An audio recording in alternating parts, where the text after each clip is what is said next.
Hey, everybody. I want to talk a little bit about integrity and complexity. When I'm talking about the word integrity, what I mean by that is truth telling, and truth telling in a way that is consistent and careful, not fibbing a little bit and not skipping over things in any circumstances. And then complexity.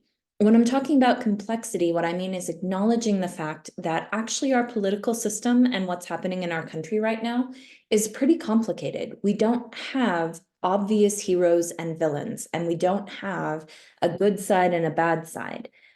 There are certainly better and less good options, and there are certainly situations where people are not showing good character, but if we're saying that there's a good side and an evil side, then I think we are not acknowledging the actual complexity of the situation, because what we have is more complicated than that.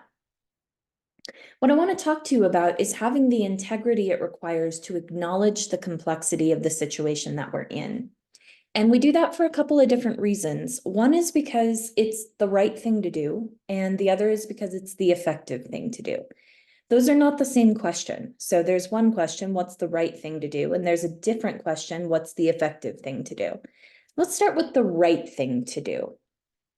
When we're trying to figure out morality and we're thinking, what is the right thing to do in this situation? In the current political situation that we're in, sometimes we find ourselves weighing loyalty versus truth. Here's what I mean by that. I mean that whichever side I think is the side that's in the right, sometimes I am tempted to say that my side is better than it is, or say that the other side is worse than it is, because talking like that is demonstrating that I am loyal to my side. And I believe that loyalty to my side is incredibly important because I think that my side is the one that really needs to be elected. So if I'm going in a loyalty direction and I'm saying the loyalty piece is more important, I'm going to be looking for ways to prove that my side is right, that my side is right. And there will be something very dangerous about saying, I don't know, or I don't have an opinion when a specific question comes up.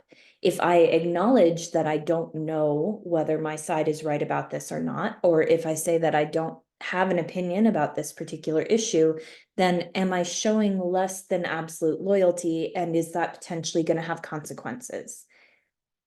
Or if I'm leaning into the truth piece more than I'm leaning into the loyalty piece, then I will find myself being honest about complex problems. I find myself saying, I don't know, or I don't have an opinion, because that's simply the truth. Because the truth about the particular question I've been asked is that I don't know the answer. Or the truth about the particular issue is I don't have an opinion, or I haven't seen a good solution to this problem. I personally believe that if we're talking about what's the right thing to do, if we're making a moral judgment, that truth is actually more important than loyalty. That's my own belief. You might think differently. But if my preferred candidate is actually the better option for the country, then the complex truth is still going to show that. Even if I'm talking about all of the different moving pieces and acknowledging everything that's complicated, still it will be clear at the end of the day that my candidate is the better choice. So I might as well tell the truth, as opposed to basically quoting lies, spreading rumors, and doing other things that disrupt the environment in a way that makes it more likely that we're otherizing and dehumanizing and leading to violence. So that's the right thing to do question. And I believe that leaning into the truth, showing integrity, acknowledging complexity is the right thing to do. But we can also talk about what's the effective thing to do. And if I'm looking for the effective thing to do, when I'm saying I want to make sure that the way I believe society should be run is the way that it ends up being run, if that's what's important to me, well then, okay, how am I going to do that? Am I going to use power to make it happen? Or am I going to use transformation to sort of blossom it into happening? That's a really cheesy way of saying that, but to have a slower process, an unfolding, but a transformative change, as opposed to the kind of forced change that comes from power. If I want to look for ways to have more power and to force the other side, then there's a real danger in staying in relationship with the other side, because I'm not inclined to force people to do things if I know them personally. And I'm not inclined to say, this is an absolute evil and we just need to push back and make them do what we're trying to make them do. So staying in relationship becomes a dangerous thing. But if I'm looking for ways that the other side can be transformed internally, I spoke about this in my last video, then there's real value in staying in relationship. What does this have to do with truth telling, with integrity and complexity? I can't stay in relationship with someone if I am telling lies about them, if I am oversimplifying situations. I can't build trust with someone if they know that I'm turning around and saying that they're all bad, or saying that their position is ridiculous and has no merit. If I'm not acknowledging that the situation we're in is actually complex with a lot of moving pieces, and I still think my position is the right one, but I understand why human beings might be in a different place. If I can't do that, then I can't build the trust I need to maintain relationships.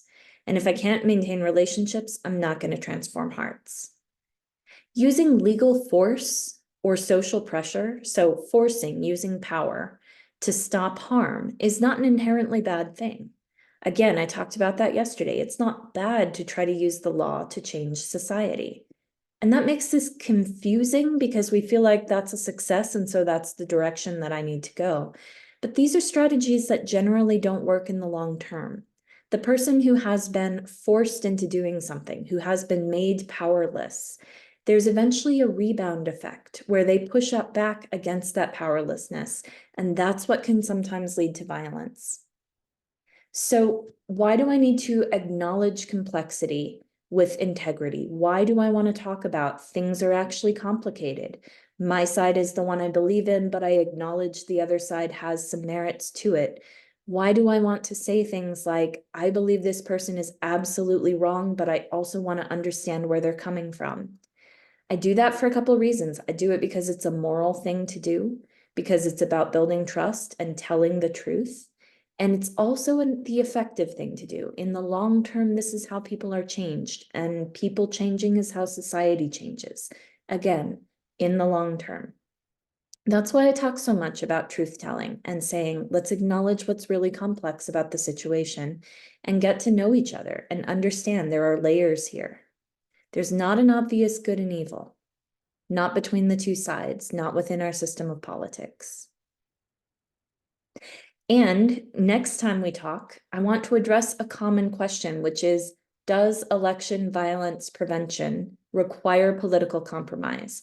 Spoiler, the answer is no, because when I talk about staying in relationship and acknowledging complexity, I am not talking about political compromise, which is a different thing. More on that next time.